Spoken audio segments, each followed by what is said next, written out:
Assalamu alaikum and a very warm welcome once again. Our next session is on scholarship opportunities in Europe, Erasmus Mundus. We are honored to welcome Mr. Zainul Abidin, Erasmus Mundus Joint Master Degree Scholar in Soil Science with academic and research experience across Turkey, Poland, and Bulgaria. He holds a bachelor degree in agriculture from Islamia University of Bahawalpur, where he graduated with distinction as a silver medalist. Mr. Zainul Abidin have extensive research experience in plant pathology and biotic stress management, working on plant microbe interaction, soil microbiology, and physiological response to fungal stress at Agriculture University, Plovdiv, Bulgaria.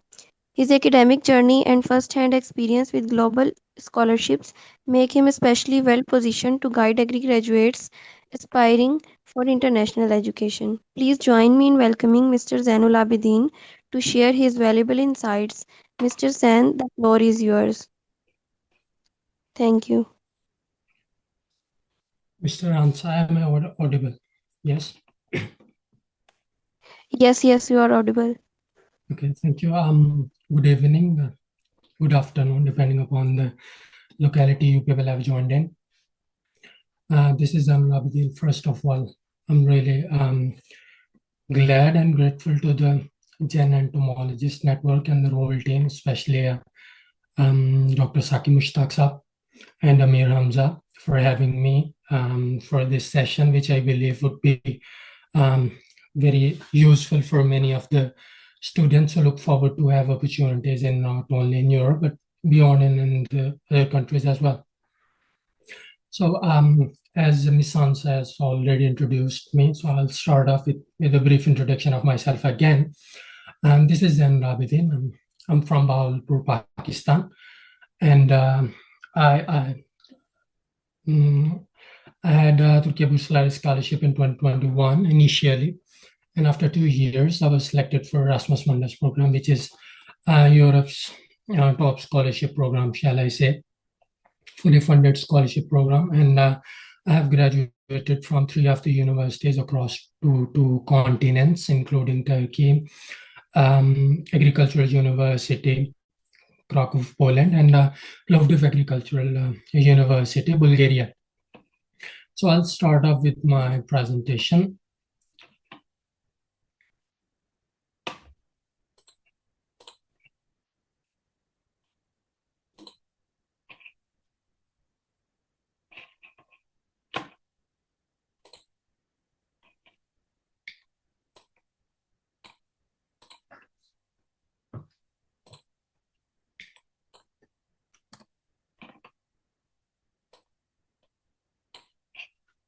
So the first thing that we look forward to is the reason that why should someone apply for Erasmus Mundus, right?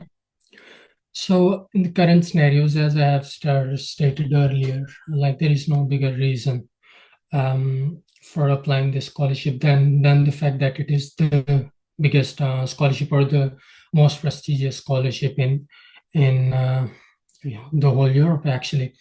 So it is a joint program, particularly, for example, at least 2 or 3 institutes are involved across different continents, or shall I say different countries.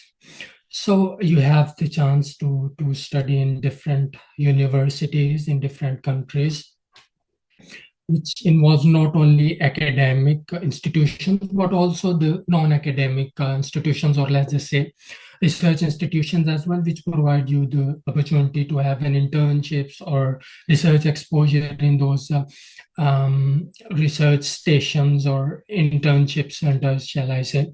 And yeah, last but not the least, shall I say, you have quality research, study exposure or traineeships and thesis preparation, and everything is covered by the consortium. So the kind of scholarships that this program, Erasmus Mundus, offers are two kind of scholarships. The first one is fully funded. Everything is funded, whether that is your travel, your visa, or monthly allowances. And the second one is self-funded students. For example, whenever the applications take place for this program. So there are always two categories. Like it could be a fully funded, you everything is funded for you, or it could be self-funded. You are selected, but you have to pay for your expenses for everything, whether that is tuition costs or there is travel, there is visa. So you have to pay for accommodation and everything. So there are always number of scholarships available if you go to the portals, which we will talk about in the, of course, later slides. So the number of fully funded scholarships, they always state in the beginning of every program in every year. So like, let's just say 20 or 18 seats are available for the fully funded scholars. And then the numbers are also distributed among the different countries, or shall I say, continents. In our case, I can speak for myself because I did in soil science, which actually ended in 2025. So we had different continent kind of distribution.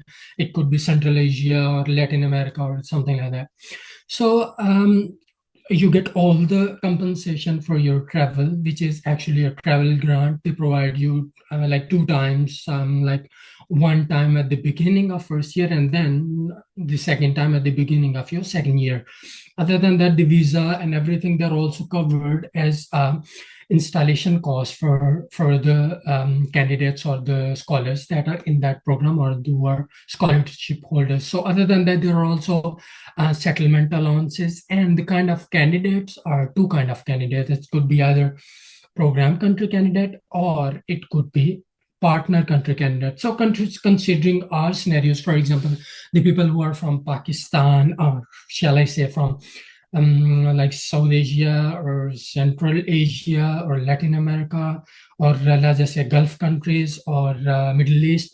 So they are considered as a partner country candidates. All the candidates who are other than Europe or Schengen zone are partner country candidates. So their perks are also different from the other candidates. For example, the European candidates, they do not get this installation cost, which is 200 to 300 euros initially. But the candidates who have joined from these partner country candidates, they get those kind of perks, or shall I say, the benefits. So the monthly allowances are two kind of allowances. Either it could be 1,000 or 1,400 euros, because the old programs that we had, or the program that I was associated with, they had 1,000 euro per month stipend, but the new programs, they have stipend of 14,000 euros. But I have also heard, like, if the stipend is 1,400 euros, then there are no visa or travel allowances or something like that.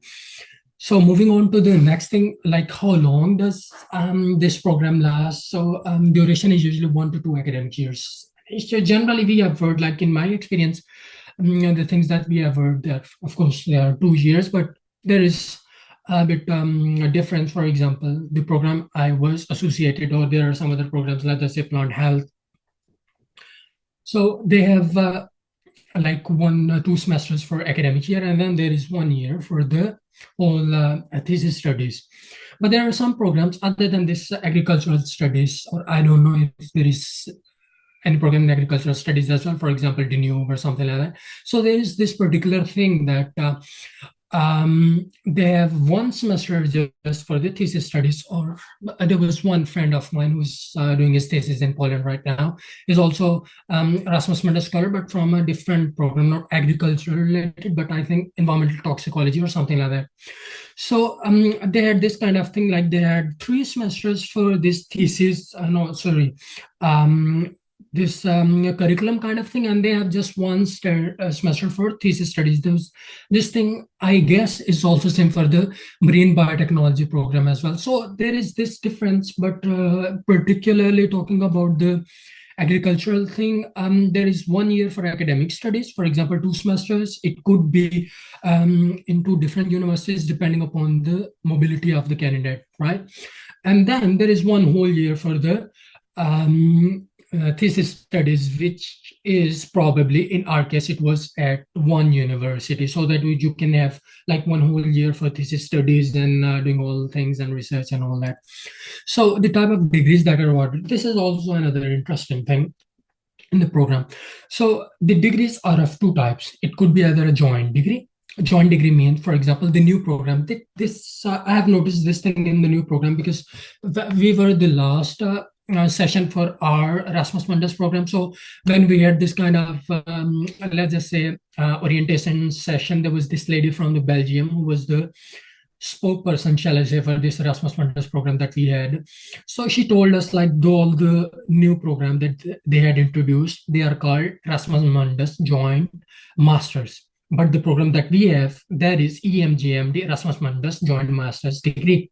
So the difference that she told us, or the difference that we anticipate actually, is that like the joint degree is the one, it could be possible for any scholar to study in three different institutions, or at least two institutions in that mobility.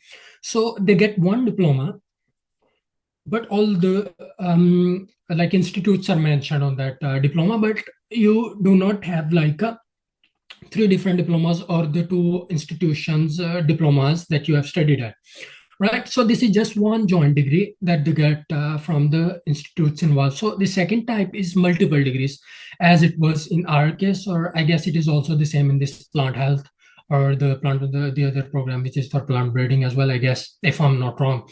So in that case, that is Erasmus Mundus Joint Master Degree. So in that mobility, shall I say, or the program, wherever you study, for example, whether you have been given a mobility of two institutes or three institutes, if you're lucky. I was in three institutes.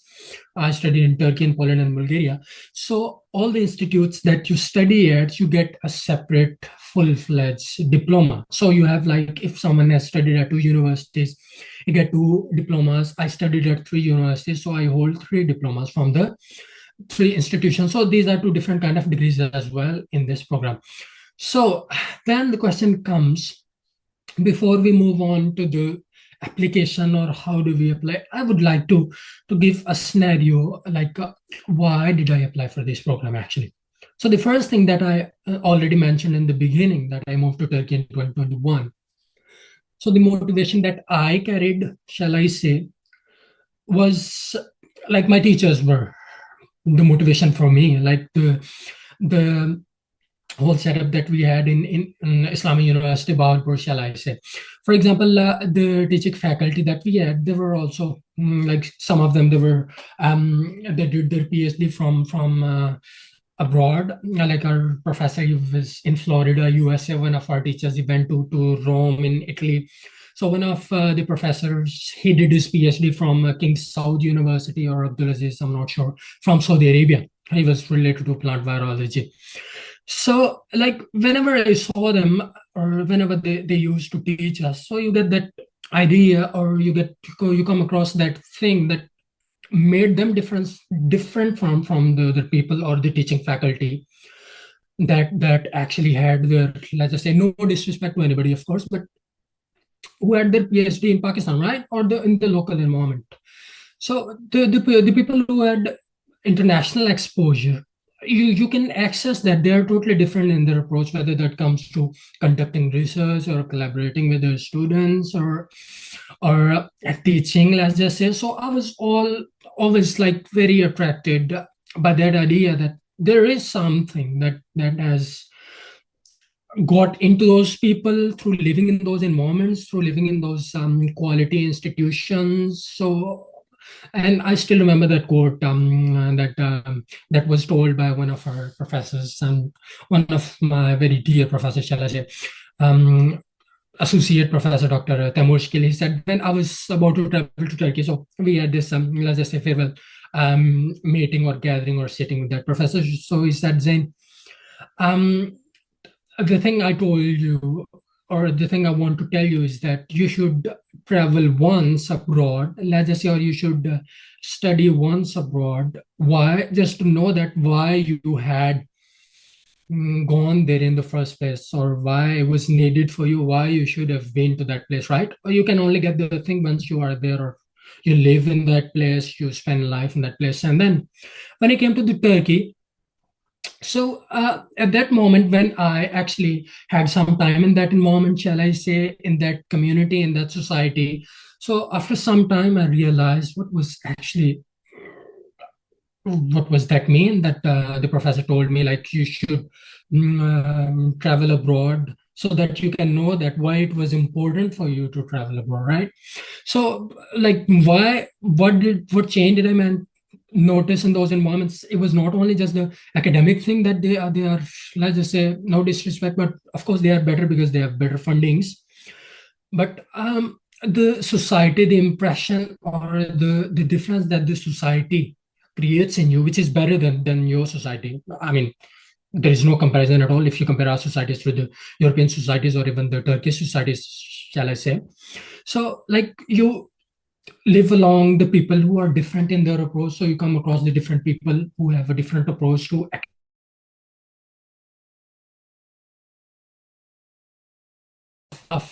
friends who are Arab, different countries, like it could be Libya, it could be Syria, it could be Sudan, it could be Lebanon, it could be Palestine.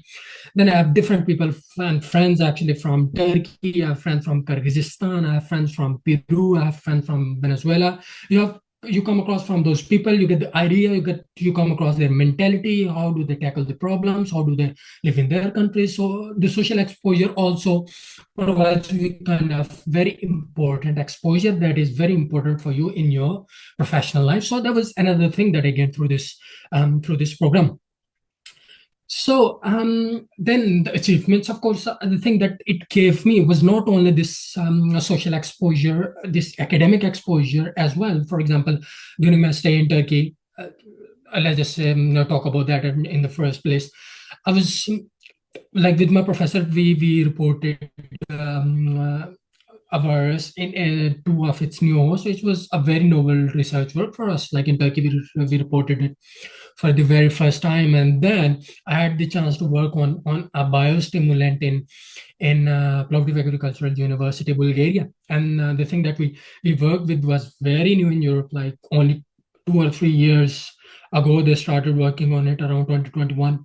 So it was something that which was very unexplored kind of thing or less explored kind of thing, shall we say. So we wanted to research on that thing, so we took that thing into research. So it gave me not only the social exposure, academic exposure, but also the different kind of research activities that are currently going on, what kind of societies they are like.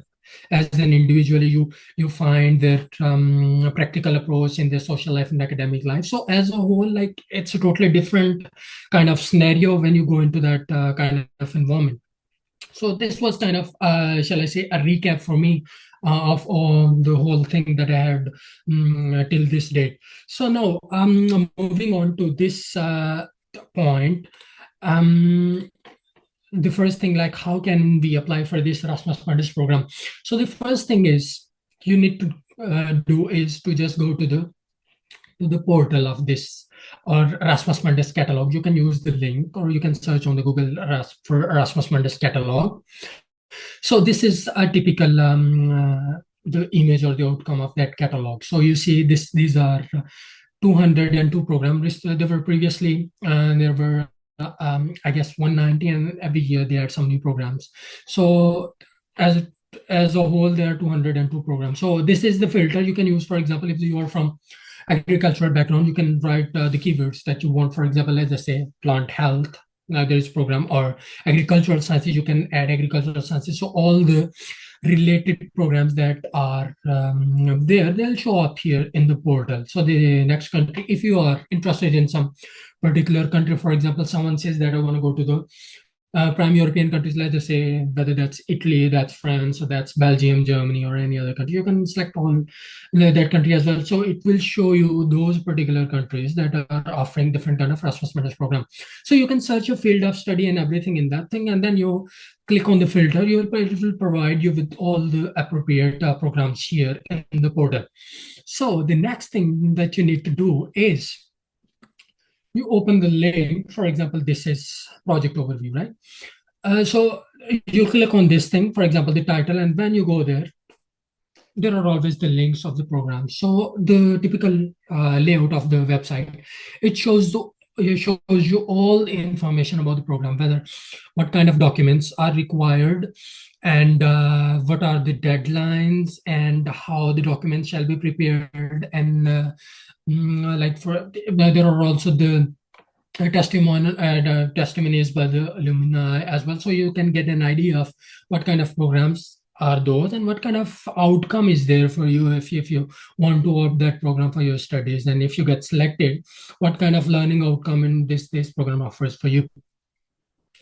So, since I talked about this, the number of programs, it is such a great pleasure and honor, I would say, for my country, Pakistan. Like for the previous 4 years, we have been topping the list for the number of candidates that have been selected for Erasmus Mundus. This year, it was again we were at the top with, I guess, if I'm not wrong, 193 candidates. So we are at the top for the past 4 years now, like in continuous manner. So the chance is absolutely there. Like you cannot say that the students are not selected from this country. No, we are actually in the list who have the most number of students.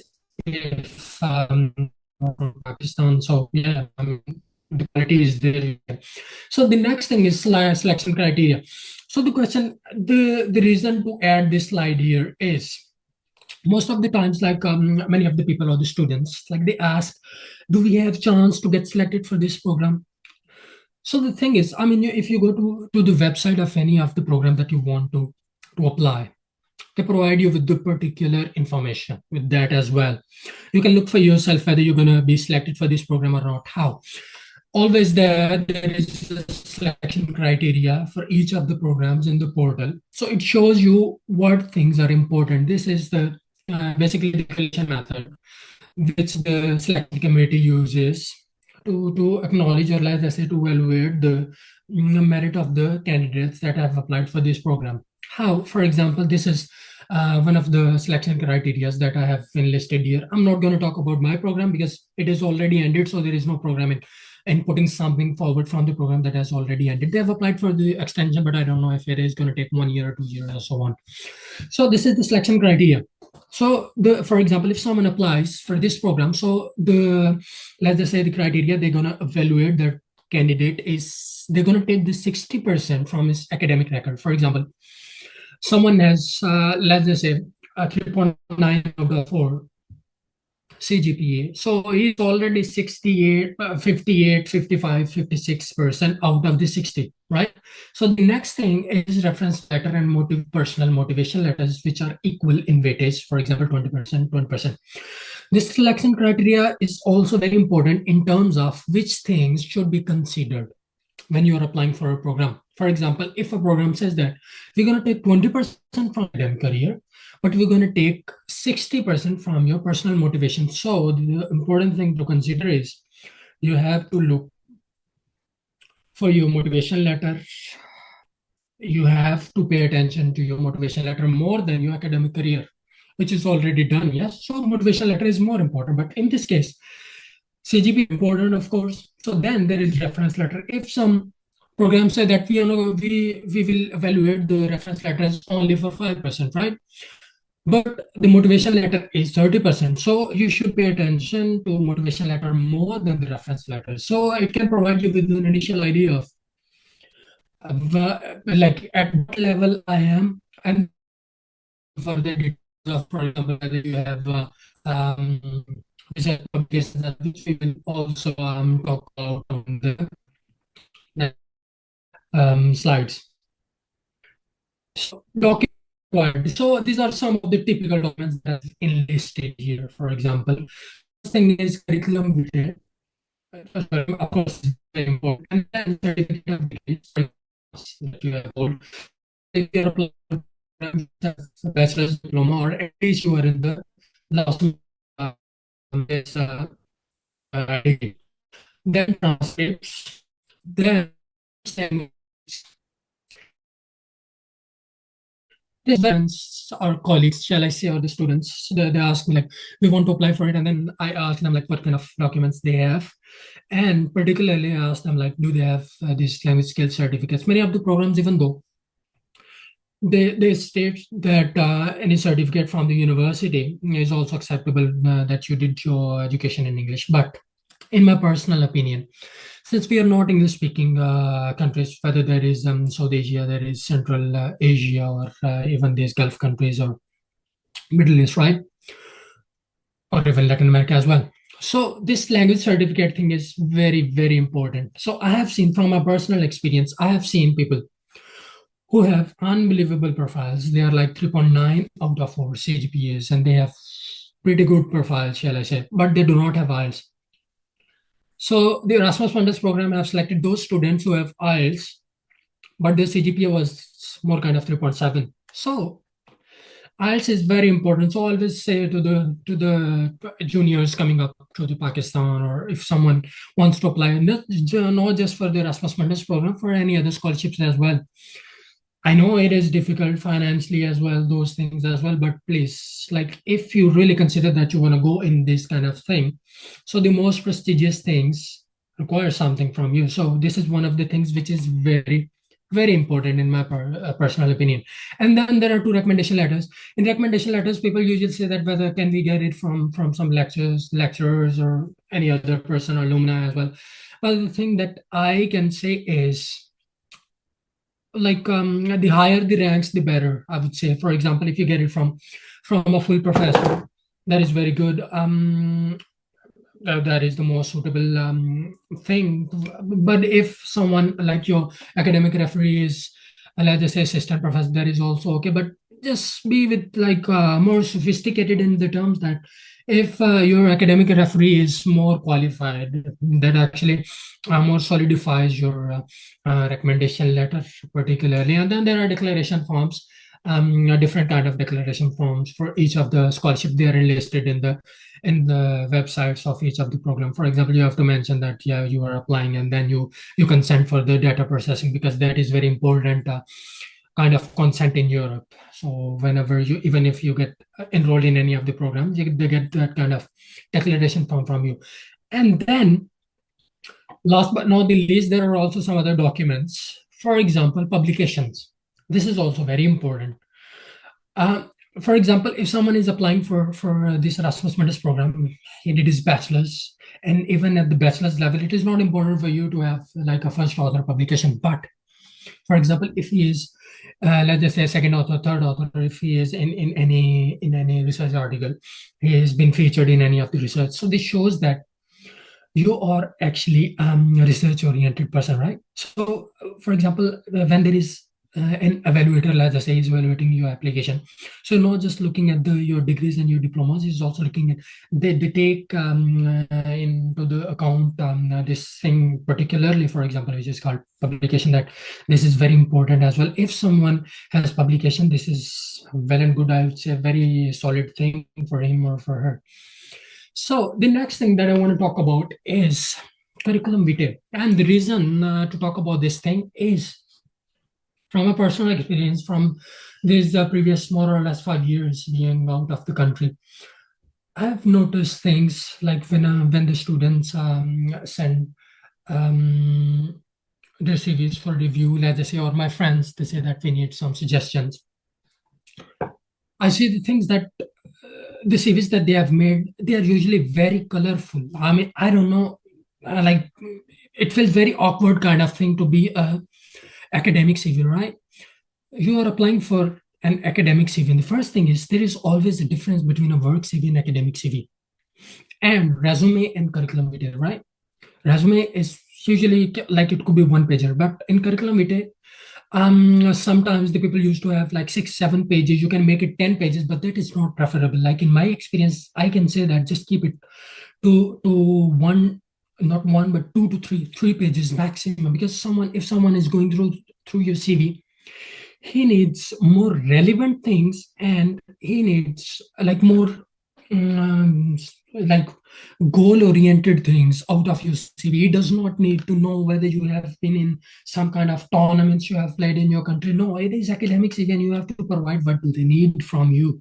So that's why, like, I want to talk about this curriculum vitae. So not only for this Erasmus Mundus program, but the other programs as well, if you apply.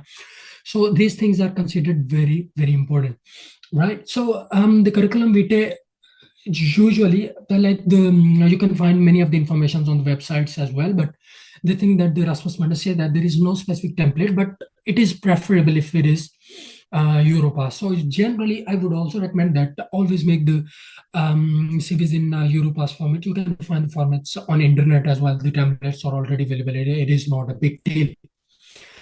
But the particular things or the portions that I would suggest that academic CV should contain are enlisted here, and I will like highlight the things that you should be considered. For example, the first thing is it is optional whether you want to add your description or a summary of the CV or not. For example, if you want to someone says that if I have enlisted my experience, so if someone goes through my CV, you're going to get that what kind of experience I have. So I do not need to provide the summary for the CV. So okay, that's well and good. But if someone says that no, I'll also provide a CV to make it easier for the reader, so that is also well and good. That depends on you, right? But other than that, for example, there are a few things that I have seen and I have learned myself as well. Like it's been a great learning so far from my colleagues, from my friends throughout the time. So, for example, your name, of course, it's going to be on the CV. You can add picture, or if you do not want to add it, add it. But there are some things, for example, the people add, like now as well, the people add their date of birth, let's just say, or some other things which are totally irrelevant, like they have nothing to do with your age or, for example, your gender at this stage. They have nothing to do with it, for example. So that's why it is not preferable to add your age or gender in it or your date of birth in the CVs. But for example, other than in address, you do not need to write your home address to as a whole. Right, the most preferable thing is like, the reason to say this is to make it more presentable, right, in front of anybody who's going to look through your CV. For example, you can just add your province, or you can add just your city, province, and your country, rather than going for I live in this corner or a street or this block or something like that. It is better to add just your city, and then to add your province if you want it, and then in the end the country. And it is also preferable if you just want to add your country, and that's all. For example, when you're applying for an international scholarship or an international platform, it is important for them to know which country do you belong to. They are not interested in knowing what block or what street do you live in, right? So these are the things that I guess this date of birth or genders are irrelevant in my opinion. So the second thing is add your education, of course, throughout the ranks, the education that you have attained. The important thing in this as well, for example, you're applying for the masters, it is preferable Excuse to me, add your Mr. Zain. sorry. Please, can you sum up with within 5 to 10 minutes? Because then we will take some questions. Yeah, of If course. you can, yeah, please. So just add your degrees, for example, the recent degrees, whether that's bachelor's and then FSAs or high school, that's enough for you. And then the research experience, which is very important, like what role did you have, institutions and countries and details. You shall provide those things, and publications, of course, if you have any. Other than the publications, you have been to seminars, for example, you have some book chapters or conferences you have participated in, so you provide those informations. Academic projects, if you have done in other than your reports or your main project, and skills and techniques and awards and scholarships, for example, whether there is some fundings that you have achieved. But important thing, for example, in Pakistan, I have seen those things. Many of the people, they add many irrelevant things. Those, for example, they participated in cricket tournament and they are adding those things in the CVs.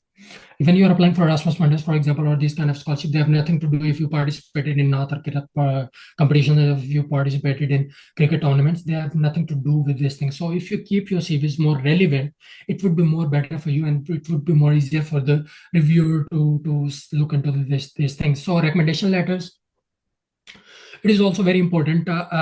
This is one of the templates that usually the Marie Curie scholarship, the most prestigious scholarship for the PhD programs, they ask for these kind of things. So I thought maybe it would be better if you look into these kind of things. So, for example, always ask your professor that in what capacity did she or he knew you, and since when does he know you. To mention it is always a great idea to add those things in your recommendation letters, and then to add that whether you are able to work independently or not. Because For Europeans, it is very important to know that the candidate can work independently, or he continuously needs supervision or something like that.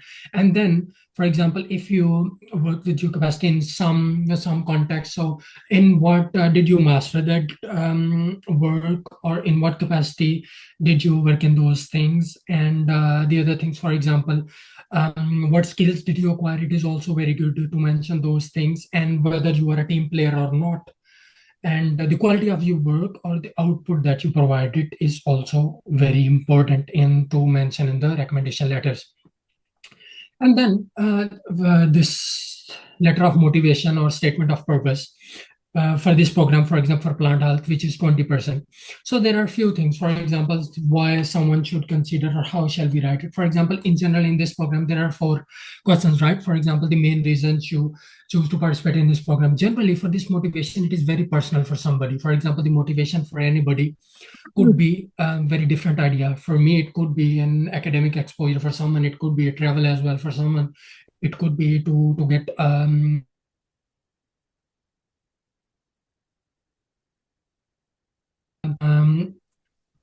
drawn by the reputation of the institutes, let's just say, or you have prior research and you want to continue with these ideas, right? And then, for example, what will be the effect of this activity on your education career? So you want to go into academic career, the first thing, or you want to go to the shall I say, industry, right? So you the practical implication of a particular thing. So you can mention those kind of things in your academic career and pathways. And then the impact on your country. Again, it could be different. For example, whether that is just for the innovative approaches, or you want to give a gateway to the other researchers from your country by bringing a new idea or the research that can be done in a more well-developed institutions that are abroad through this Erasmus Mundus program, or like you want to look into the socioeconomic benefits of your country. So these kind of ideas can be provided in the context of the importance of that idea that you want to present in the motivation letter that can impact your home country or region. So the last question, for example, how participating in this program will be life changing for you. Again, this is very personal thing. For example, for me, if I think that the in participating in Erasmus Mundus was more kind of a personal and academic growth for me, right? So it not only changed me socially, but it also equipped me in a very good way to survive in different environments and different cultures and across different research environments. So you can like define different things that suit you, whether that is just personal development or that is your life goals that you want to achieve through this program. So you can mention those things in a very precise manner. So that is all that I had from my side, and thank you so much for your attention, and I'll take the questions now. Thank you very much, Mr. Zain, for insightful and informative session. Now, we now open the floor for question. Participants are kindly requested to post their queries in the Jan Workshop WhatsApp group. The host will select and forward a few questions to speaker for response. We truly appreciate your active participation and enthusiasm. Now we will take a show. And sorry to interrupt you. If I can take one question from the chat as well, like there Yeah, is yeah, please, Muzam please. Inayat, Yes. if that's fine, right? So the question is, I am planning to apply for PhD in mathematics. Do publications matter, and what should be the minimum CGPA? Like it is very objective kind of question, shall I say, or it varies from country to country. For example, I am in Poland and doctoral researcher in Poland. So the thing when you apply for a PhD, publications do matter. Publications are very important because they actually amplify your research interest in that particular domain. And so if you look into, for example, I can speak for Poland. So if you apply in any of the universities through the scholarship programs the universities offer, so there is always a weightage that is given. For example, if you have a publication that is in Q1 journal, so if there is 100 full marks, so they're going to give 10 marks to one publication. So as a whole, it could be 30 marks just for the publication. So for publications particularly, we can say that yes, it is very important. For the CGPA, it is very kind of a variable thing and variations.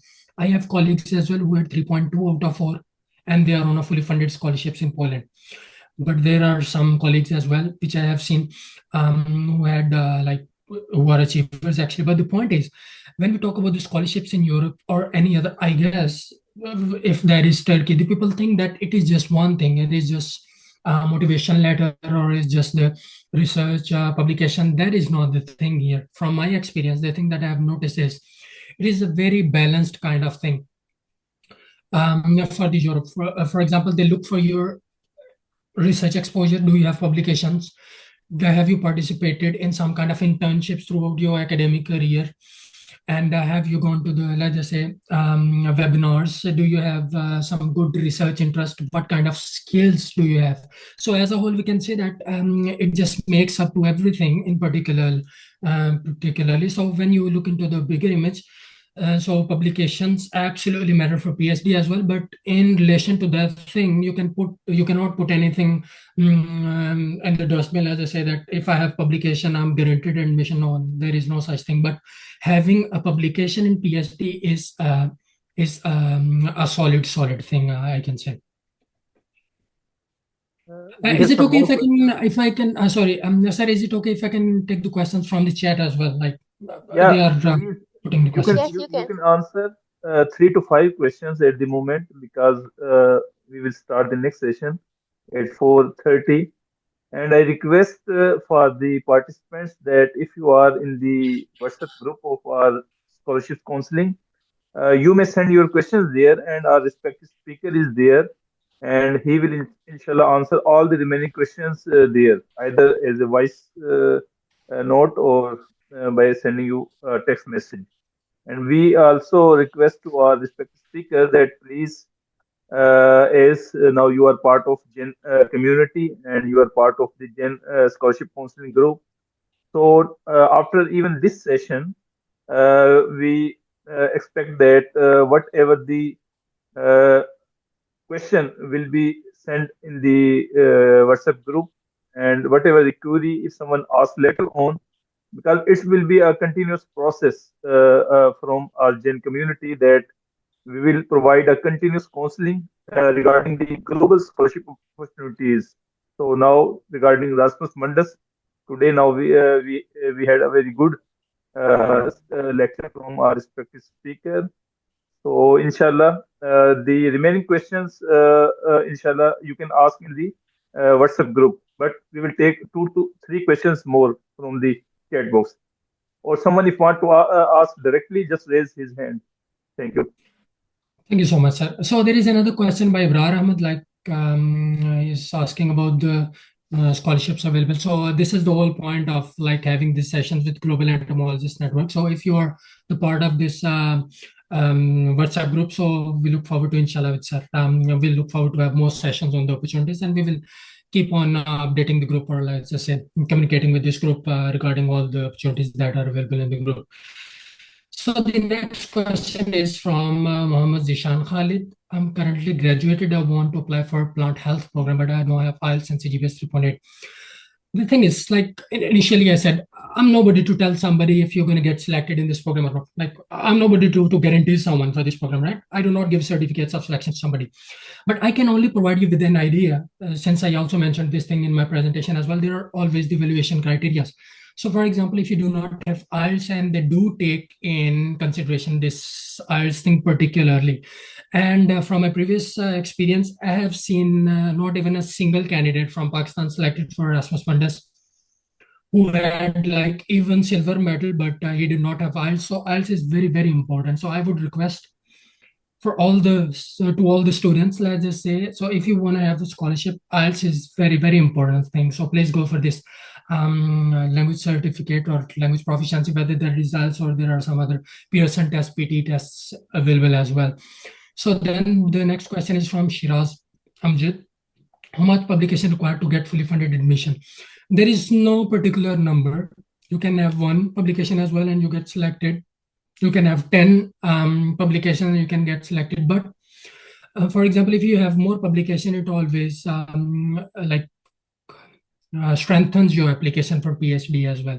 It could be one publication in Q1 journal, sometimes it is quality over quantity, right? You can have one publication which is better than having 10 mediocre kind of publications. So if you have one, but it depends again on different kind of things.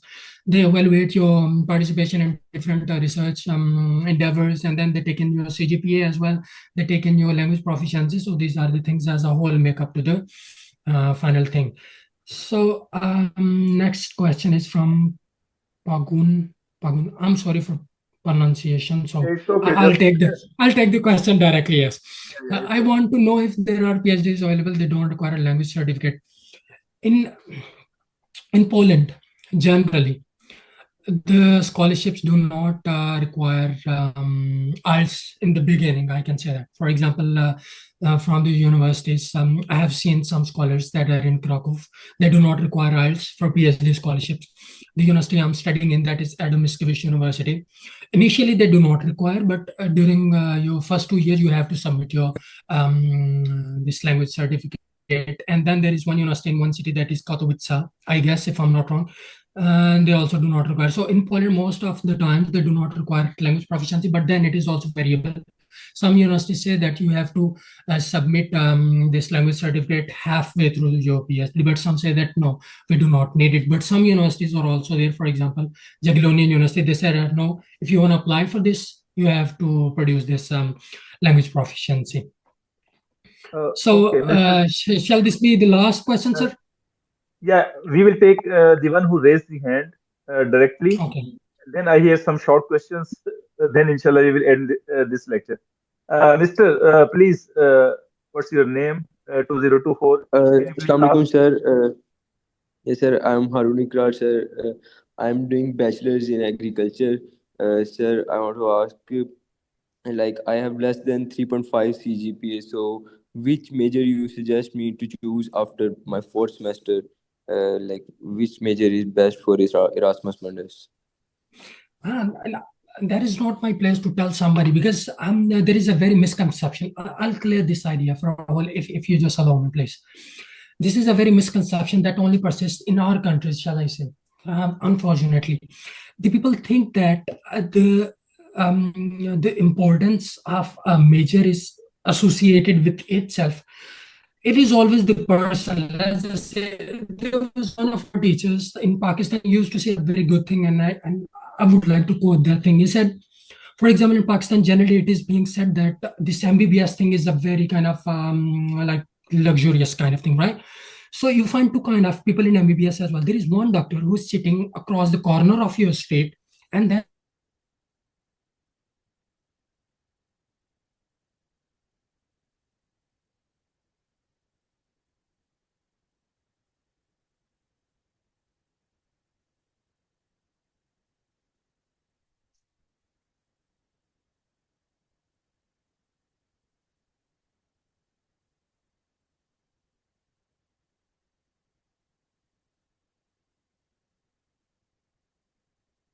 you are good at it. That is my advice for you.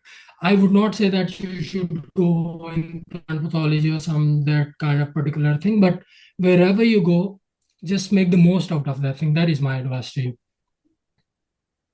Okay, sir. Thank you, sir. Uh, yeah, please. Thank you very much, Mr. Zain. Now I will ask one or two questions. Actually, this workshop basically arranged for our Pakistani agricultural graduates. However, keeping in view the importance and the demand from our global audience, we conducted this session in English language. तो मैं चंद questions मैं उर्दू में पूछना चाहूँगा आपसे ताकि जो हमारे पार्टिसिपेंट्स हैं मेनली फ्रॉम पाकिस्तान ऑल्दो सम हमें ज्वाइन कर रहे हैं डिफरेंट कंट्रीज से भी मोस्टली सबसे पहले तो मेरा ये क्वेश्चन है कि कौन से मेजर स्कॉलरशिप्स हैं यूरोप के अंदर ना जो फुली फंडेड हैं जस्ट आप उनकी हेडिंग बता दें आल्दो कि हमारी बेसिकली ये जो टॉक है वो रासमस मंडस स्कॉलरशिप के हवाले से है लेकिन मेरे अपने पर्सनल एक्सपीरियंस की बेस पे जो मैंने देखा है कि अक्सर जो हमारे यूरोपियन कंट्रीज के अंदर ग्रेजुएट्स यहाँ पे जाते हैं चाहे वो एग्रीकल्चर हैं या अदर देन एग्रीकल्चर सब्जेक्ट ना वो या तो कह लें कि सेल्फ यानी कि ना उस पे जाते हैं, मतलब ना वो फुली फंडेड या मैक्सिमम पार्शली फंडेड होता है, या फिर वो सेल्फ यानी कि ना उसको पे करते हैं उसका। तो कौन कौन से ऐसे मेजर स्कॉलरशिप्स हैं जो फुली फंडेड हैं, जिनमें ना सिर्फ एग्रीकल्चर ग्रेजुएट्स मेनली, और बाकी जो अदर मेजर्स या अदर जो सब्जेक्ट्स हैं वो लोग अप्लाई कर सकते हैं? अगर आपकी नॉलेज में है तो चंद उनके नेम्स ना यहाँ पे बता दें, ताकि हमारे जो पार्टिसिपेंट्स हैं वो नोट डाउन कर लें और फर्दर वो उनको सर्च आउट करें उनके बारे में डिटेल गूगल के ऊपर। Thank you. जी जी सर, श्योर। चलिए उर्दू में ही बता देते हैं। उर्दू में जी ठीक है जी, ना, उर्दू उर्दू में ही के अंदर चाहिए। ना आपने।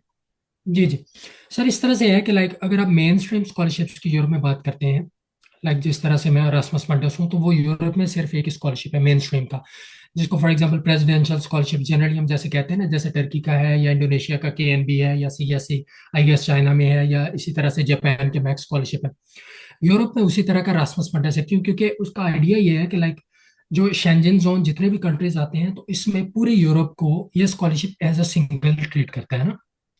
तो उसमें डिफरेंट डिस्ट्रीब्यूशन है डिफरेंट प्रोग्राम की। तो जो यूरोप में स्कॉलरशिप है मेन स्ट्रीम स्कॉलरशिप, वो जस्ट रासमस मंडस ही है। But other than that there are some other programs as well. वो कंट्री टू कंट्री पर वेरी करते हैं। लाइक अब उसमें क्या है कि यूनिवर्सिटीज की एप्लीकेशंस होती हैं उसमें। मिसाल के तौर पे अब मास्टर्स करने जाते हैं लोग जर्मनी में, फॉर एग्जांपल, अब जर्मनी में एजुकेशन फ्री है, but on the other hand आपको वो ब्लॉक अकाउंट वाला और वो चीज़ें करनी पड़ती हैं। तो उसके जरिए ये है कि अगेन, और उसके इन एडिशन अगर कोई जर्मनी में पढ़ रहा है तो उसका जैसे करिकुलम अच्छा है, तो वो यूनिवर्सिटी स्कॉलरशिप बाद में आप जाके यूनिवर्सिटी के अंदर ही अप्लाई करते हैं, तो वो आपको यूनिवर्सिटी स्कॉलरशिप प्रोवाइड करती है ना। तो वो एज अ होल, लाइक मैं कहूँगा एक प्रेसिडेंशियल स्कॉलरशिप है। तो वो वाला वो नहीं होता। हाँ, लेकिन एक प्रोग्राम है जर्मनी का डार्ट स्कॉलरशिप प्रोग्राम, DAAD। वो जो डार्ट स्कॉलरशिप प्रोग्राम है वो भी इसी तरह से है जिस तरह हमारा रासमस, बट वो सिर्फ जर्मनी के लिए है। तो हमारा जो रासमस मंडस है ये पूरे यूरोप के लिए, बट जर्मनी में ये डार्ट स्कॉलरशिप प्रोग्राम जो मास्टर्स के लिए है वो एग्जिस्ट करती है। अदर देन दैट, जो मेरे नॉलेज में, लाइक जैसे इटली, अब इटली में भी मेरे ख्याल से मोस्टली स्टूडेंट्स को पता भी होगा, अब यूनिवर्सिटीज स्कॉलरशिप ओपन करती हैं। अब यूनिवर्सिटीज में आप एज एन इंडिपेंडेंट स्टूडेंट कह लें या जो भी कह लें, एप्लीकेंट अप्लाई करते हैं। अब आपकी स्कॉलरशिप हो जाती है उधर। स्कॉलरशिप होने के बाद अब यूनिवर्सिटी पे डिपेंड करता है। Sometimes university university I guess vary करती है कि उनमें स्टूडेंट्स का स्टाइपेंड कितना होता है। समटाइम्स इस तरह से होता है कि कुछ यूनिवर्सिटीज में जैसे बेल्जियम है या समथिंग के, आपकी ट्यूशन फीस ला, जैसे यूनिवर्सिटी कहती है कि हम आपकी ट्यूशन फी माफ कर देंगे, या जर्मनी में ट्यूशन फी है ही नहीं ला, जैसे कोई ऐसा कंट्री है जिधर ट्यूशन फी नहीं है, तो अगेन आप पढ़ तो फ्री रहे हैं। उसके बाद फॉर एग्जाम्पल अगर किसी ने पहले सेमेस्टर में अच्छी कारकर्दगी दिखाई है, तो देन देर कुड बी, आप कह लें कि कुछ स्कॉलरशिप होते हैं जो एक्सीलेंस स्कॉलरशिप हो सकते हैं, रेक्टर स्कॉलरशिप होती हैं जैसे हमारे पोलैंड में होता है कि आप उधर पढ़ रहे हैं तो आप अपने रिजल्ट की बेस पे, जैसे फर्स्ट सेमेस्टर पे, तो आप यूनिवर्सिटी में ही पोर्टल्स ओपन होते हैं तो आप अप्लाई करते हैं। तो उसमें फिर कमेटीज देखती हैं, एवेलुएट करती हैं, तो फिर उनको लगता है कि हाँ नहीं, ये एक ब्राइट स्टूडेंट है, तो आपका वो स्टाइपेंड दे देते हैं आपको, जैसे, या आपको वो उसके जरिए देते हैं, स्टाइपेंड वगैरह इश्यूज होते हैं। तो ये कुछ जैसे डार्ट जर्मनी में मेरे में है, और रासमस मंडस, ये दो प्रोग्राम है। बाकी इसके लोकली प्रोग्राम्स हैं कि यूनिवर्सिटी टू यूनिवर्सिटी चीजें वेरी करती हैं, टू माय नॉलेज सो फार ना। Thank you. Okay, the last thing, just as a home take message, what could be the conclusion of this talk? आप ये क्योंकि जहाँ तक मेरा नॉलेज है, रासमस मेंडस में खाली मास्टर्स के लिए है ये स्कॉलरशिप, और is this for also for PhD, only for master Erasmus Mundus scholarship? जी सर, हाँ। रासमस मंडस जस्ट मास्टर्स के लिए होता ओके, है। देखिए तो मैरी क्यूरी प्रोग्राम है वो भी सेम यूरोपियन यूनियन का होता है।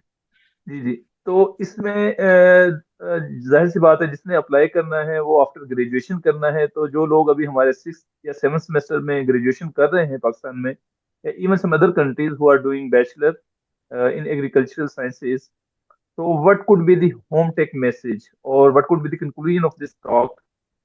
How they should prepare themselves starting from before finishing their bachelor degree? तो ये जस्ट आप 1 मिनट के अंदर ये काइंडली कंक्लूड करें, तो we will going to end this session है। Thank you.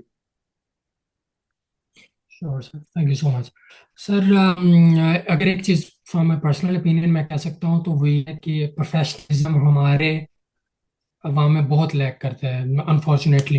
प्रोफेशनलिज्म, वो एकेडमिक प्रोफेशनलिज्म हो या प्रोफेसर्स को अप्रोच करना हो, तो वो चीज़ बड़ी लैक करती है। तो पहली चीज़ ये है कि एक तो प्रोफेशनलिज्म होना चाहिए। दूसरा ये है कि लाइक फॉर एग्जांपल अगर आप एकेडमिकली अप्लाई कर रहे हैं तो अपनी एकेडमिक प्रोफाइल को स्ट्रॉन्ग बनाएं। अभी फॉर एग्जांपल कोई छठे या सातवें सेमेस्टर में है, तो आप जो नॉट जस्ट आपके ग्रेड्स हैं, उसके अलावा आप कॉन्फ्रेंसेस अटेंड करने की कोशिश करें, एकेडमिक प्रोजेक्ट्स या इंटर्नशिप्स में ऐड हों। ये चीज़ें बाद में बहुत वैल्यूएट होती हैं जब आप अप्लाई करते हैं किसी भी स्कॉलरशिप के लिए अक्रॉस यूरोप, या इवन टर्की है, वो भी क्योंकि नॉन यूरोपियन यूरोपियन कंट्री है। तो ये चीज़ें आपकी जो है प्रोफाइल को बहुत स्ट्रॉन्ग करती हैं। तो पर्टिकुलरली पहली चीज़ प्रोफेशनलिज्म, उसमें प्रोफेशनल प्लेटफॉर्म है, लिंक्डइन है, उसको आप रन करें। शेर व शायरी के लिए नहीं, अनफॉर्चुनेटली मैंने पाकिस्तान में देखा है कि बनाएं, अपनी एक्टिविटीज शेयर करें और उनको रन करें जनरली। और दूसरी चीज ये है कि दूसरी जो एक्टिविटीज हैं आपकी, उनमें आपके रिसर्च चांस मिल रहा है, आपको कोई इंटर्नशिप का चांस मिल रहा है, तो इन चीज़ों को बड़ा सीरियसली लेकर करें। सिर्फ ग्रेड्स आपको नहीं, आपको ये चीज़ें भी साथ में एक बड़ी बैलेंस्ड प्रोफाइल चाहिए होगी। So there is all that I would say. Like the first thing is professionalism is very very important. The second thing is just try to make it a very balanced profile, not just the grades, but also the internships or any opportunity that you get in research field. Thank you very much, Mr. Zainul Abidin, for spreading the light on the scholarship opportunities in the Europe. Thank you so Now, much, sir, I having me. Actually, I'm so sorry आपका time थोड़ा सा मैंने ज्यादा ले लिया क्योंकि चीजें बहुत it's ज्यादा थी, okay, तो it's वो okay. इंशाल्लाह Actually, नेक्स्ट सेशन में कभी रख yeah, लेंगे। it's okay. No, no, thank you very much.